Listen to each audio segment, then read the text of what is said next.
Physics 2211 Lab 3, The Black Hole Problem, by me, Adil Abdu. Purpose of this lab. So this lab is broken into two parts. The purpose of the first part is to find the mass of a black hole given the gravitational force it exerts on a planetary body.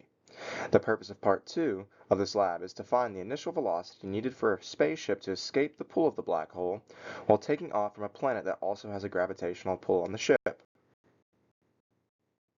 Three relevant physics equations in this lab. Part 1 and 2 both use the gravitational force formula, while Part 2 also uses the position update and velocity update formula. We are told to assume that no other forces are acting on these objects but gravity, so in this lab, the only equation we really use for force is the gravitational force formula. In this, the gravitational constant g is multiplied by mass 1 and mass 2 over the distance between the two bodies to get your force, which will be our net force in this case. In this lab, we will be looking at the effects of gravitational forces on planetary bodies. To do this, we will be using GlowScript programs to model these situations. Here's a preview of both parts, with the graph being the exported data from part 1, right here to find the mass of the black hole, this being the visual aid for part 1, and this being the visual aid for part 2. Here's the setup for the code for part 1. In the first two lines, we have the initial and final momentum, which we then use to find the change in momentum. This change in momentum divided by time gives us our net force, which is equal to the gravitational force. Using p-hat, we then find the parallel and perpendicular components of the force in the star, and using the net force and the gravitational force equation, we find the mass of the black hole. I'll show this more in depth in the next slide. Using the gravitational force equation, we can find the mass of the black hole using the information that's given to us. Here, we take the gravitational force equation and multiply r squared over the other side. We then divide by the gravitational constant and the mass of the star to get mass 2, which is equal to the mass of the black hole. This can be found in the code right here. Here are the results of the code from part 1. As we can see, the star completes its rotation around the black hole, and for each time step, a mass for the black hole is calculated. We can see these right here.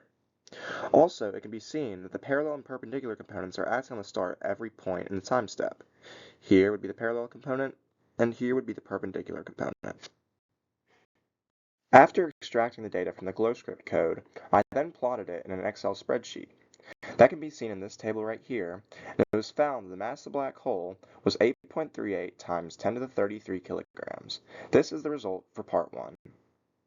On to part 2. For part 2, we must now find the initial velocity needed for a spaceship to take off a planetary body and fly toward a black hole and into its orbit, then exit the orbit. We must take into consideration the gravitational forces acting on the spaceship coming from the black hole and the planetary body, and also the gravitational forces acting on the planetary body coming from the spaceship and the black hole. Here is the code for part 2.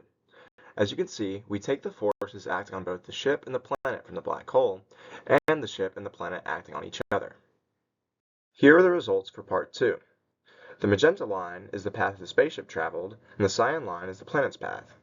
Through trial and error, I found that the speed needed for the spaceship to enter and then leave the orbit of the black hole was negative 5 times 10 to the 7th meters per second in the x direction, and negative 2.5 times 10 to the 6th meters per second in the y direction.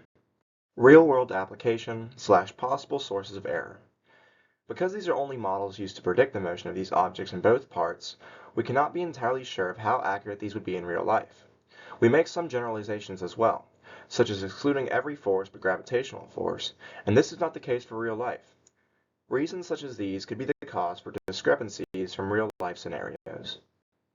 We are asked to look at how rate of change in momentum and net force are not necessarily the same. The reason why the parallel and perpendicular components are not the same in a real-world sense is because the rate of change of momentum only involves knowing the change in velocity over time, while to calculate net force, you need to know the forces of all the surroundings acting on your system. What if? Part 2. We were asked for this part to see if we could find an initial velocity that would allow the spaceship to stay in the orbit of the black hole. I was unable to attain the initial velocity needed for the ship to stay in orbit, but for this to happen in a mathematical sense, the ship would have to have a sufficient force always acting on it in the perpendicular direction in order to not leave the orbit of the black hole. Thank you for watching.